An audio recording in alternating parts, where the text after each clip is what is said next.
सकाळ समय माधव आराम चेयारे बसी खबर कागज पढ़ुछि। शांति हातरे झाड़ू धरी सेठाकू आसुछि। माधव खुशी हुई आजी तो रविवार गाँ मुंड दास दुकानरू बढ़िया चिकेन आनिले केमिति होंता। आजी घरम घरम भात आउ चिकेन झूल जमी जाई थांता। हाँ हाँ खाइबा बेळकु तो सबु बेळे आग मांस तो आनिबो हेले सेथिपाई मसला बाटिबो किए मो हाथ जंत्रणा हेलाणी। माधव बजाररू मांस धरी फेरिछि।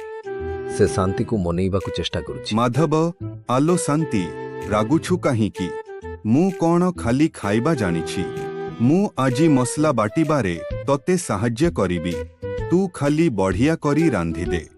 शांति हसी देई अच्छा ताहेले जाओ शिलपुअरे अदा रसुण बाट मु पियाज काटुछि। शांति ए मसला बाटिबा तो पहाड़ चढ़िबाठू भी कष्ट मो कांध धरी गलानी।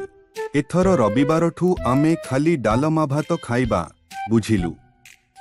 माधव शिलपुआ पाखरे बसिछि। 2 मिनिट बाटिला परे तार हाथ बिंधिलानी।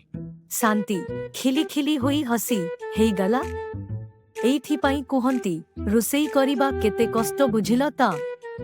जाओ एबे उठाओ मु बाकीटा करी दउछि तुमको खाली खाइबा ही शोभा पाए।